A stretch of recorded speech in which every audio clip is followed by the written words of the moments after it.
It was interesting reading your book and hearing you say now too that the goal of fostering is reunification with the parents because, from an outsider looking in, just when you read it in the news or whatever, it almost doesn't seem like they're working on the parents and getting them back with the kids for whatever reason. It seems like the kids are moving from one thing to the other, or they're trying to get out of a situation and then figure out when they could be adopted into a new quote unquote better family or better situation.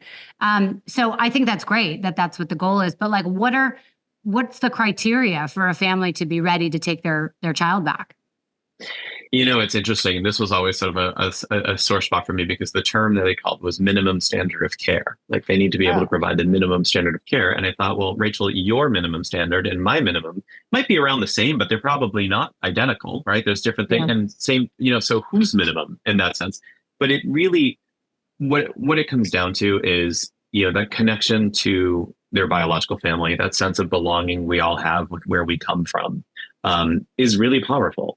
And I think, there are a lot of things that are put in place. Oftentimes there's court ordered, rehabilitation, drug or alcohol rehab, like things like that are, making sure the parents are getting whatever mental health support they need from a psychiatrist if they have, schizophrenia or bipolar or whatever, whatever these mental health issues are, that they're getting the resources they need to address that.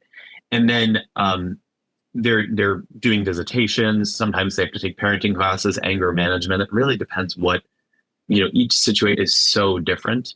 And I think that was the one thing that really stuck out to me was that, there is no one size fits all approach to like, how do you help a family that's struggling, Yeah.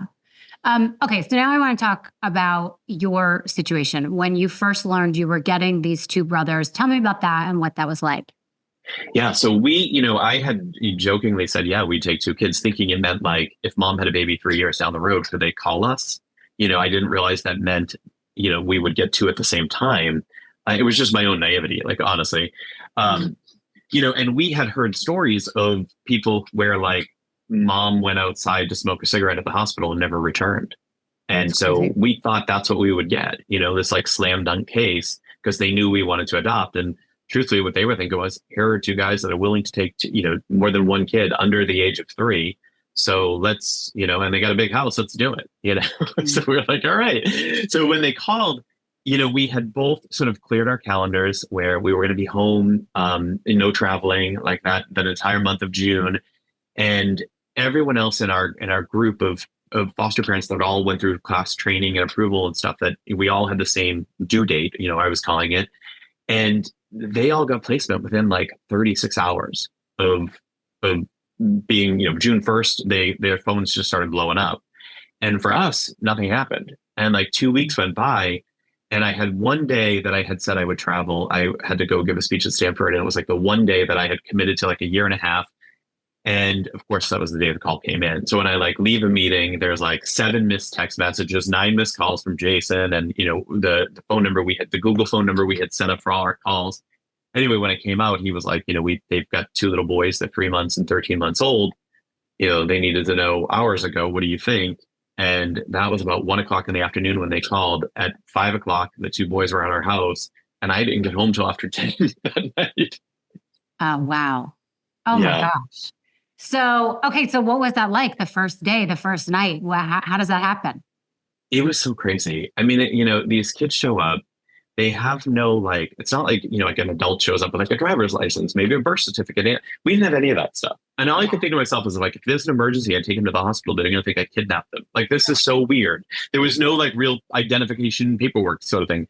But, I got home that night from Stanford, and I walk in the kitchen, and there's like just baby bottles and toys and all this stuff just like thrown all over the kitchen. There's a high chair in the corner that's like covered in food that wasn't there in the morning, because when you're going for foster care and you say 0 to 3, 0 to 3 is a big range. I mean, you bring a baby home from the hospital, you need some onesies, maybe some bottles or, some swaddle stuff. But in our case, it was like, do we need sippy cups or do we need bottles? Are we on pacifiers still? Like, so diapers, we didn't stock up. Yeah. What size diapers, right? I mean, there's so many things to factor in that we, hadn't even thought of. So it was pure pandemonium. But It was also amazing. So Coincidentally, my in-laws. Jason had to handle it for the first couple hours by himself. Is that Oh what yeah. happened?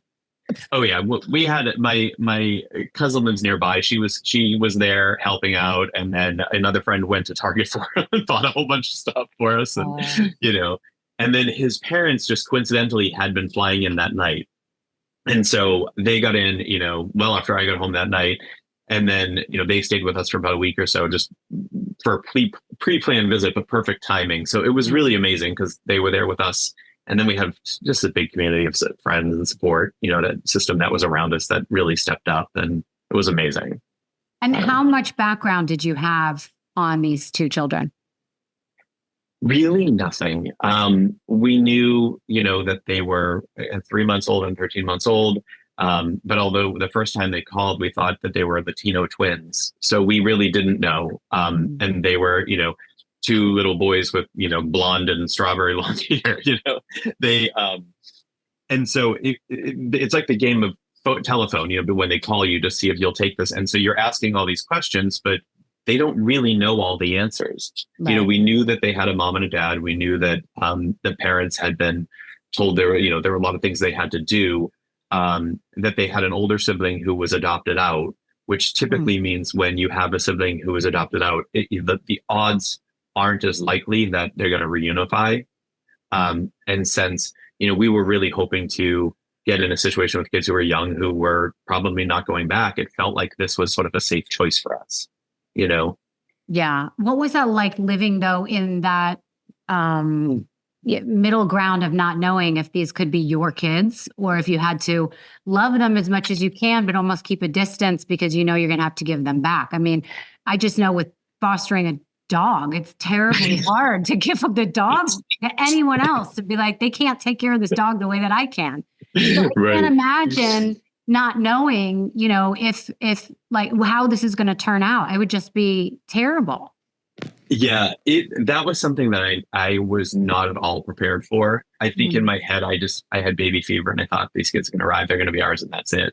And then all of a sudden, the rubber meets the road. It's like, all right, so now we go through this, and we have a court date, and 6 to 8 months, whatever it was, and we'll find out what's happening there. And then they get continued for another 6 months, and then you're just living in this gray area of like, what if? Are they going home? Are they staying? And you're sort of in your head guessing like, all right, well, the mom went into a rehab, but then she dropped out of the rehab. So wait, was that, you know what I mean? And of course you're not in, and I want to make sure your listeners know, like when I'm doing this, you start to see the parents, and you get to hear their stories from them, because you're monitoring visits with them, and you get to see all that they've been through, or just whatever they're willing to share, what they open up about. And, you're, in a way, you're rooting for them, because you'd be heartless to not root for them, right? Like, that would just be evil to root against somebody. And so you are rooting for them, even though that's going to break your own heart. But you also have to be there and give 100% of your heart to these kids, because that's what they need, you know?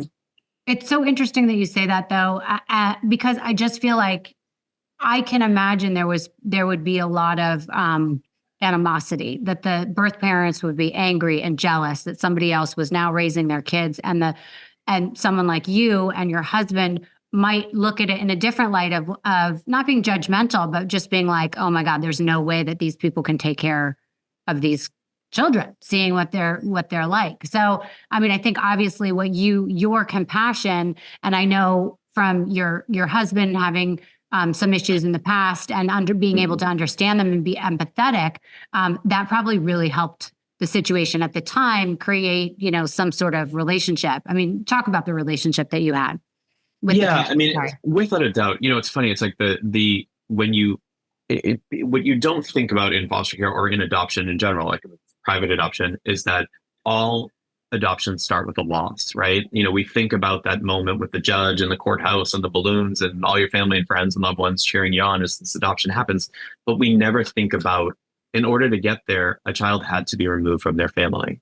Yeah. Whether that was by the parent's choice or by the decision of a court or, the government. So it's all adoption starts with loss. And I think that's the hardest part. And, the first day, the boys, they got in the first day, and then the next day we got a phone call from their grandmother, who they had been living with for a little bit of time. And I think that was the first time that I realized it. Like for us, all of a sudden there was a face on the end of it, and it was really, and we started talking, and Jason, my husband, was so, casual about it, just letting her know that these kids were, already loved and provided for and cared for, and, they were in good hands. And you could just hear in her voice as she started to cry. And she was like, I'm just so grateful. She was like, you just don't know what's going to happen when somebody enters foster care and where they're going to end up. And so really it's a touching moment. But it's also, it's hard to, your heart breaks for her because you know what she's going through, Yeah. And then when we met the birth parents, it's similar. I mean, I think they were I think she had said, look, they're with two guys and the guys are crazy about them and they're doing, they're taking good care of them. And we had met her before we met with the parents as well in person. And I think that message was relayed to them. So they were actually like very appreciative and like, I can't thank you enough. And, but I sort of went in thinking it would be the same way that you were mentioning. Like, here's two guys. We obviously aren't going to have a child biologically. So they know that adoption is something we're looking to do. Mhm. Would they be threatened? And I don't think they felt that way at all. I think they felt more like, we were sort of doing them a favor. Yeah.